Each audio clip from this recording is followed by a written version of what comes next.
ہم نے قرآن حکیم کی آیات کا پورشن ڈسکس کیا تھا جس میں اللہ تعالیٰ نے فرشتوں کو حکم دیا کہ آدم علیہ السلام کو سجدہ کیا جائے، سب کے سب سجدے میں گر پڑے سوائے ایک جن جس کا نام تفسیر تبری میں ہمیں عزازیل ملتا ہے۔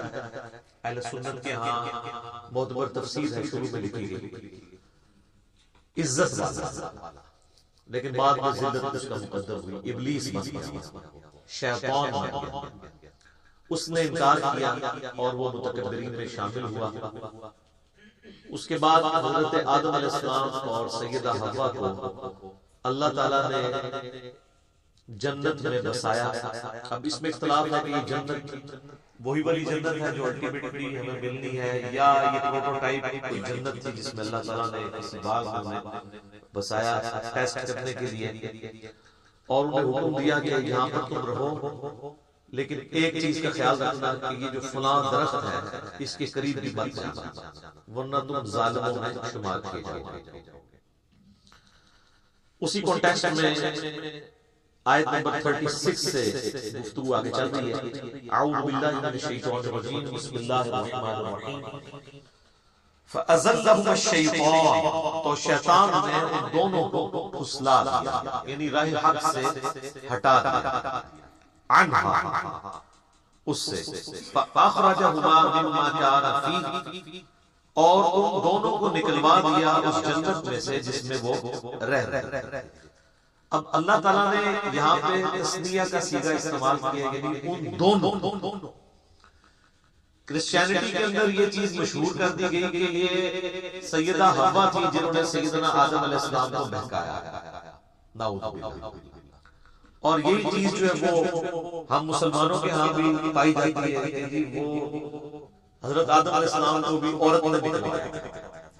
کرسچینٹی تو پھر بہت آگے چلی گئی، انہوں نے تو ایول لفظ جو ہے نا، یہ برائی، اس کو جو ڈیڈکٹ کیا ہے ایو، اما حوا کو انگلش میں کہتے ہیں ایو، ای وی ای، اور وہ کہتے ہیں ایکسس آف ایول جو ہے وہ عورت۔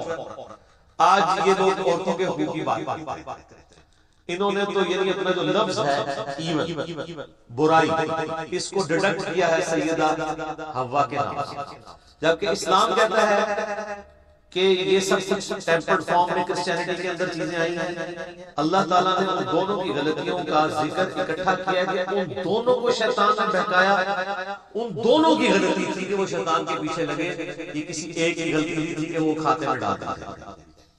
وَقُلْ اهْبِطُوا بَعْضُكُمْ لِبَعْضٍ عَدُوٌّ، تو ہم نے فرمایا اب اتر جاؤ، تم سب ایک دوسرے کے دشمن ہو گے، تم میں سے بعض کے، یعنی حکم تم دونوں کو ہوا اترنے کا، لیکن اللہ تعالیٰ تو ظاہر اپنے ڈیوائن علم سے دیکھ رہا تھا ان دونوں سے میں کثیر تعداد سے مرد اور زمین پہ بساؤں گا، تو گویا کہ پوری انسانیت کو زمین پہ اتار دیا۔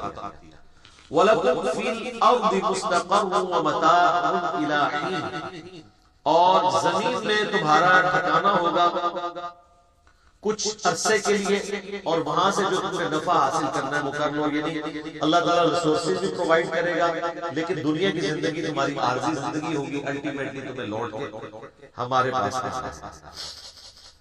اب جو حضرت آدم علیہ السلام نے غلطی کی اس کا ذکر آ رہا ہے کہ اس غلطی کی توبہ کیسے قبول کی۔ فَتَلَقَّى آدَمُ مِن رَّبِّهِ كَلِمَاتٍ فَتَابَ عَلَيْهِ، تو آدم علیہ السلام نے اپنے رب سے چند کلمات سیکھ لیے جس کے سبب انہوں نے اللہ کی طرف توبہ کی، رجوع لے کر آئے، تو اللہ نے ان کی توبہ قبول کر لی۔ اِنَّهُ هُوَ التَّوَّابُ الرَّحِيمُ، بے شک وہ توبہ قبول کرنے والا ہے اور رحم فرمانے والا ہے۔ اچھا، اللہ بھی توبہ کرنے والا ہے اور انسان بھی توبہ کرنے والا ہے۔ توبہ کا مطلب ہوتا ہے رجوع لانا، انسان جب گناہوں کے بعد اللہ کی طرف رجوع لے تو یہ توبہ کہلاتا ہے، اور جب انسان رجوع لے اس کے بعد اللہ تعالیٰ بھی بندے کے اوپر شفقت فرمائے، یعنی اللہ تعالیٰ بھی اپنے اس جلال کے بعد بندے پر رحم فرمائے تو اللہ بھی رجوع لا رہا ہے۔ بخاری اور مسلم دونوں میں حدیث موجود ہے، نبی علیہ السلام نے فرمایا کہ جو بھی گنہگار بندہ سچے دل کے ساتھ اللہ کی طرف توبہ کرتا ہے تو اللہ تعالیٰ کو اس کے توبہ کرنے پہ اتنی خوشی ہوتی ہے جس کو آپ اسلام نے ایک مثال سے بیان کیا. یہ حدیث بخاری میں بھی ہے اور مسلم کہ تم میں سے کوئی شخص اگر ریگستان کے سفر پر روانہ ہو اور اس کا سارا ساز و سامان اس کے اونٹ پہ لدا ہو، وہ کسی جگہ تھوڑی دیر کے لیے آرام کرے اور اس کا اونٹ وہاں سے غائب ہو جائے جب اس کی آنکھ لگے. اب اس کو سامنے اپنی موت نظر آئے کیونکہ اونٹ کے اوپر ہی سامان لدا ہے، پانی بھی، کھانے پینے کا بھی. اونٹ نہیں ملتا تو آپ کو پتا ہے کئی ہفتوں کا سفر ریگستان میں بغیر پانی کے نہیں کیا جا سکتا. اب وہ اپنی موت کا انتظار کرنا شروع کر دے. اسی دوران اچانک جب اس کی آنکھ لگے، آنکھ کھلتے ہی اس کا اونٹ اس کے سامنے آ جائے تو اسے کتنی خوشی ہوگی. اس سے زیادہ خوشی اللہ تعالیٰ کو ہوتی ہے جب کوئی شخص گناہ کر کے اللہ کی طرف سچے دل سے توبہ کرتا ہے. اور مسلم شریف میں آگے الفاظ ہیں کہ وہ اتنا خوش ہو کہ اس کی زبان لڑکھڑا رہی من شدت الفرح، اور وہ خوشی کے باعث اس کی زبان سے یہ نکل جائے اے اللہ تو میرا بندہ میں تیرا بندہ. حالانکہ وہ کہنا یہ چاہ رہا ہو کہ اے اللہ میں تیرا بندہ تو میرا بندہ، یعنی اس کی زبان بھی لڑکھڑا جائے، اتنی اس پہ شدت خوشی کی طاری ہو. اس سے زیادہ خوشی اللہ تعالیٰ کو اس شخص پر ہوتی ہے جو اللہ کی طرف رجوع ہے. جامع ترمذی میں حدیث ہے کہ موت کے غلبے سے پہلے توبہ کرو، اس کے بعد کبھی توبہ کرو. اس لیے آپ دیکھیں کہ فرعون نے جب توبہ کی، قرآن حکیم میں آتا ہے جب وہ ڈوبنے لگا تو اس نے کہا کہ میں بنی اسرائیل کے رب پہ، موسیٰ اور ہارون کے رب پہ ایمان لایا. تو اللہ نے کیا فرمایا تھا؟ الآن، اب لے کے آیا توبہ، کوئی فائدہ نہیں. نزا کے عالم سے پہلے جو توبہ کر لے گا اس کی توبہ ایکسیپٹیبل ہے، ادروائز کوئی توبہ. تو اللہ تعالیٰ کو مائل بکرم.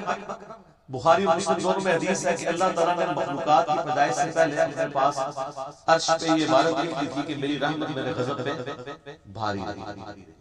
اور یہ انسان کے پاس بہت بڑا ایسٹ ہے کہ اللہ کی رحمت اس کے غضب پر بھاری. ادروائز یہ ایکول بھی ہوتی اور صفت عدل اللہ کی غالب ہوتی تو مارے گئے. عدل کریں تھے تھر تھر قدمت اونچیاں شانہ فضل کریں تھے بخشے جامن میں ورگے امیدوار. واقعی اگر عدل پہ بات آ جائے کوئی نہیں. اور یہ قرآن حکیم میں کئی جگہ یہ مضمون آیا ہے. سورہ فاطر کے اینڈ پہ بھی آپ چلے جائیں اللہ تعالیٰ فرماتا ہے کہ اگر اللہ تعالیٰ لوگوں کو ان کے گناہوں پہ پکڑنا شروع کر دیتا تو کوئی بھی مخلوق زندہ نہ رہتی ہوئے عرض کے. اگر یعنی اللہ تعالیٰ پکڑ شروع کرنا تو یہ اللہ تعالیٰ ڈھیل دیتا ہے انسان کو کہ انسان اللہ کی طرف پلٹ. بخاری اور مسلم دونوں میں حدیث ہے نبی الاسلام نے فرمایا کہ حدیث قدسی کہ جب میرا بندہ میری طرف ایک بالش آتا ہے میں ایک ہاتھ اس کی طرف بڑھتا ہوں، وہ ایک ہاتھ بڑھتا ہے میں دو ہاتھ اس کی طرف بڑھتا ہوں، 10 ہاتھ بڑھتا ہوں، وہ چل کے آتا ہے میں اس کی طرف دوڑ کے آتا ہوں. اور پھر آپ نے اسلام فرمایا کہ اللہ تعالیٰ فرماتا ہے کہ میرا بندہ مجھے دل میں یاد کرے میں اسے دل میں یاد کرے، وہ کسی مجلس میں یاد کرے میں اسے بہتر مجلس میں یاد کرے. اور یہ حدیث اس بات کا ثبوت ہے کہ اللہ تبارک و تعالیٰ انسان سے بڑھ کر اس پر رجوع فرمانے والے ہیں. یعنی انسان ایک قدم بڑھتا ہے تو اللہ تعالیٰ 10 قدم اس کی طرف بشرطے کہ وہ صرف کے دل سے اللہ کی طرف لوٹ ہے. یا ایھا الذین آمنوا توبوا الی اللہ توبۃ نصوحا، اے ایمان والو اللہ کی طرف ایسی توبہ کرو جو آگے کو نصیحت کی. یہ جو خالی دل کی توبہ ہے نا استغفار کی تسبیح پھیرنا، یہ اللہ تعالیٰ کو جو ہے وہ محبوب نہیں ہے جب تک کہ اندر سے انسان سچائی کے ساتھ اللہ کی طرف لوٹ رہا ہے.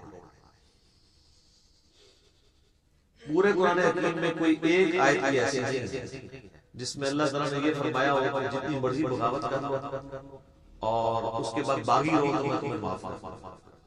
ہمیشہ یہ ٹاپک آیا ہے کہ جو کوئی بغاوت کرتے ہیں اس کے بعد فوراً توبہ کر لیں اور پھر اپنی اصلاح بھی کر لیں. صرف توبہ پھر اللہ تعالیٰ وہ تو پھر سورہ الفرقان کی آیت نمبر 70 میں ہے کہ اگر شرک سے بھی توبہ کر لے گا تو ہم اس کے گناہوں کو بھی نیکیوں سے بدل دیں.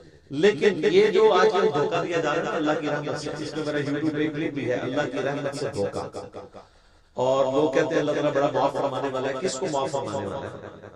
اس کو جو رجوع بغاوت کرنے والے کے لیے وہ ڈٹا رہے، اس کے لیے کوئی توبہ نہیں. اور رجوع لانے کے بعد اپنی اصلاح بھی، اپنے آپ کو سدھار بھی. اچھا یہاں پہ جو الفاظ ہے فَتَلَقَّى آدَمُ مِن رَّبِّهِ كَلِمَاتٍ فَتَابَ عَلَيْهِ، کہ آدم علیہ السلام نے چند کلمات اللہ تعالیٰ سے سیکھ لیے جس کی وجہ سے اللہ نے ان کی توبہ قبول کی. سورۃ البقرہ میں یہ کلمات نہیں آئے. اس کی وجہ یہ ہے کہ اس سے آدم اور ابلیس اس سے پہلے 6 مختلف جگہوں پر بیان ہو چکا ہے، لیکن مصحف کی ترتیب میں وہ جگہ بعد میں ہے. لیکن قرآن کے نزول کے اعتبار سے چونکہ یہ چیز ہو چکی بھی تھی.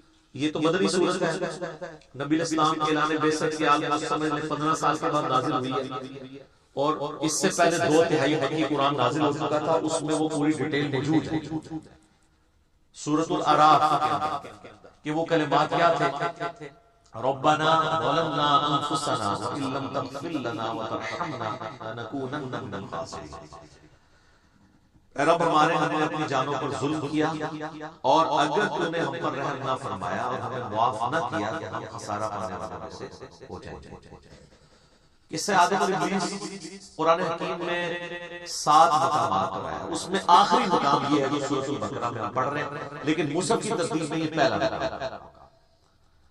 یہ سارے مقامات میں جو سکیٹرڈ فارم میں شیطان کی اور اللہ تعالیٰ کی گفتگو ہوئی، حضرت آدم علیہ السلام کا اور اللہ کا جو معاملہ ہوا، اس کو میں نے ایک لیکچر کے اندر کور کیا ہے، مسئلہ نمبر 79، اللہ، انسان اور شیطان. یہ میرا ٹائٹل ہے اس لیکچر کا، مسئلہ نمبر 79.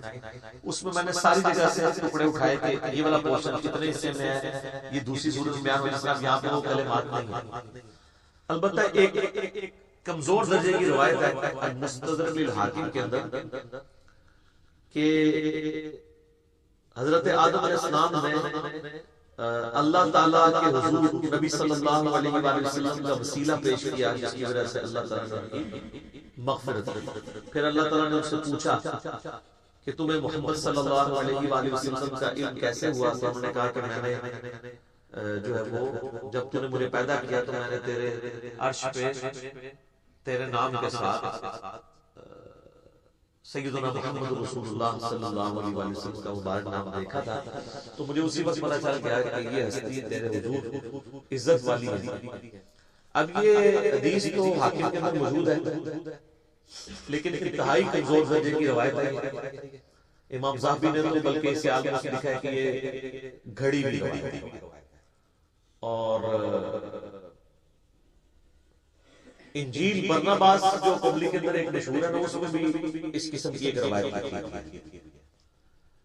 تو وہ تو ظاہر ہے کہ کرسچن آن بھی نہیں کرتے. میں نے اس کے اوپر کئی دفعہ بولا ہے کہ وہ کوئی اتھینٹک نہیں ہے. مسلمان اس کو اس لیے پیش کر دیتے ہیں کہ اس میں ظاہر ہے وہ میرے خیال میں تو کسی مسلمان نے بیٹھ کے لکھی ہے، کیونکہ اس میں انہوں نے جو اسلوب اڈاپٹ کیا ہے وہ اللہ کی کتاب نہیں رکھتے. اللہ کی کتاب کا تو ایک مزاج ہے، اللہ کی کتاب کا مزاج جو ہے وہ توحید کے راؤنڈ سیٹل ہوتا ہے. جبکہ آپ انجیل برناباس پڑھیں گے تو وہ آپ کو لگے گا کوئی نعتیہ کوئی کتاب ہے، وہ تو اس کا اسلوب بھی بتا رہے ہیں. تو اس لیے ہم تو اس کو آن نہیں کرتے. بہرحال میرا یوٹیوب پہ کلپ لاکھوں لوگوں نے دیکھا ہے. کیا یہ کائنات نبی علیہ السلام کے لیے بنائی گئی؟ کیونکہ اسی حاکم کی ایک روایت میں آتا ہے کہ ہم اگر محمد کو پیدا نہ کرتے تو یہ ساری کائنات بھی پیدا نہ ہوتی. یہ بات اپنی اصل میں اس حد تک تو درست ہے کہ پوری کائنات انسان کے لیے پیدا ہوئی، کسی ایک انسان کے لیے نہیں، انسانیت ایز اے ہول. جو پچھلی دفعہ ہماری آیات میں گزر چکی ہے کہ ہم نے جو کچھ زمین میں تمہارے لیے پیدا کیا. باقی اس کو اس طریقے سے بیان کرنا قرآن حکیم میں بیٹھتا بھی نہیں. اس کی وجہ یہ ہے کہ قرآن حکیم میں 7 دفعہ یہ واقعہ بیان کرتا ہے. جو چیز پوری انسانیت کی ہدایت کا سبب بننے والی تھی کہ ہمارا اوریجن آدم علیہ السلام ہے، 7 دفعہ ایک واقعہ قرآن میں مختلف انداز سے آیا ہے. کسی ایک جگہ تو آ جاتا کہ نبی علیہ السلام کا وسیلہ پیش کیا گیا تھا. یہاں پہ بھی کلمات ہیں، وہ کہتے ہیں کلمات سے مراد وہ ہیں. بھئی وہ کلمات بھی قرآن کے اندر آ گئے ہیں. سورۃ الاعراف اور قرآن کی سب سے بیسٹ تفسیر وہی ہوتی ہے جو قرآن کے اندر موجود ہے. تو جب قرآن خود بتا رہا ہے کہ کن کلمات کے ساتھ توبہ کی تھی، ربنا ظلمنا انفسنا وان لم تغفر لنا وترحمنا لنكونن من الخاسرین، وہ کہتا ہے یہ بھی پڑھا تھا، نال ہے بھی پڑھا اوئی واقعنا عذاب القبر واقعنا عذاب الحشر، کتنے لکھے ہیں؟ وہ کہتے ہیں قرآن میں تو لکھا ہوا ہے ربنا آتنا فی الدنیا حسنہ وفی الآخرۃ حسنہ وقنا عذاب النار، اور واقعنا عذاب القبر واقعنا عذاب الحشر تو لوگ ایک لگایا ہوا ہے۔ تو اس کو پھر انہوں نے ایک مسئلہ بنا لیا، ایک ضد کا، پھر کہتے ہیں کہ یہ آپ گستاخی کرتے ہیں جب آپ اس طرح کی روایتوں کو نہیں مانتے۔ روایتیں نبی علیہ السلام سے ثابت ہوگی تو مانی جائیں گی نا، ان کی سند صحیح ہوگی تو مانی جائیں گی۔ گستاخی والی کون سی بات ہے؟ یہ تو اسی طریقے سے ہے کہ اگر ہم عیسائیوں سے یہ کہیں کہ حضرت عیسیٰ علیہ السلام اللہ کے بیٹے نہیں ہیں، اور سورۃ المائدہ کی وہ آیت پڑھ دیں، آیت نمبر 75 نمبر آیت کہ عیسیٰ ان کی ماں کو کھانے کے محتاج تھے، ایسے لوگ تمہارے مشکل کشا کیسے ہو سکتے ہیں جو روٹی کھانے کے محتاج ہیں؟ تو وہ عیسائی تو یہ سمجھے گا حضرت عیسیٰ کی توہین ہوئی ہے۔ اس سے بھی بڑھ کے سورۃ المائدہ کی آیت نمبر 17 ہے کہ اگر اللہ اس چیز کا ارادہ کرے کہ عیسیٰ کو، اس کی ماں کو، جتنے لوگ ہیں زمین میں ان کو موت دے دے تو اللہ کا تو کیا بگاڑ ہوگا؟ تو کہ یہ بڑی توہین کر دیا آپ نے۔ بھئی توہین تو تب ہوتی ہے نا جب کسی انسان کے ساتھ تنقید کروایا جاتا ہے۔ جب اللہ تعالیٰ توحید بیان کرے گا تو آپ کے ذوق میں آٹومیٹکلی توہین آ جائے گا۔ اس میں انبیاء کی توہین نہیں ہے بلکہ انبیاء ہی نے میرے تعلیم کی، ورنہ میں علم الکلام میں حقیقی کے طور پہ ایک جواب دیتا ہوں کہ جامعہ ترمذی میں، سنن داؤد میں، سنن ماجہ میں حدیث ہے، نبی علیہ السلام کو ایک صحابی نے سجدہ کیا، آپ علیہ السلام فرمایا سر اٹھائی کیا کر رہے ہیں؟ کہ یا رسول اللہ میں وہ کوفے کے پاس سیدھا نامی ایک شہر ہے وہاں گیا تھا، میں نے دیکھا لوگ اپنے سردار کو سجدہ کرتے ہیں، تو آپ تو اللہ کے رسول ہیں، آپ زیادہ حقدار ہیں کہ آپ کو سجدہ کریں، آپ تو ہمارے مذہبی پیشوا بھی ہیں، ہمارے پولیٹیکل لیڈر بھی ہیں، ہمارے ہر لحاظ سے ہمارا سب کچھ آپ ہی ہے۔ تو آپ نے اسلام نے فرمایا کہ مجھے بتاؤ جب میں فوت ہو جاؤں گا اور تم میری قبر سے گزرو گے کیا میری قبر پہ بھی سجدہ کرو گے؟ ان کا نہیں۔ تو فرمایا مجھے کو سجدہ کر رہا، اگر میں سجدہ جائز سمجھتا تو بیویوں سے کہتا کہ اپنے خاندان کو سجدہ کریں اس حق کے سبب جو اللہ نے ان کو دیا۔ اب مجھے بتائیں کہ نبی علیہ السلام نے اپنی توہین خود کر دی، وہ صحابی تو حضور کی عزت میں حضور کو سجدہ کر رہا تھا، حضور سے محبت کے اظہار کر رہا تھا۔ تو یہ جو کہتے ہیں سیدھے چلے نمبر لے گئے تے چلا جیسے ابھی بھی ہو جائے تھے حضور علیہ السلام قبول نہیں کرتے، آگے چلے سر چوک یعنی بریکٹ، یہ کیا کر رہا ہے؟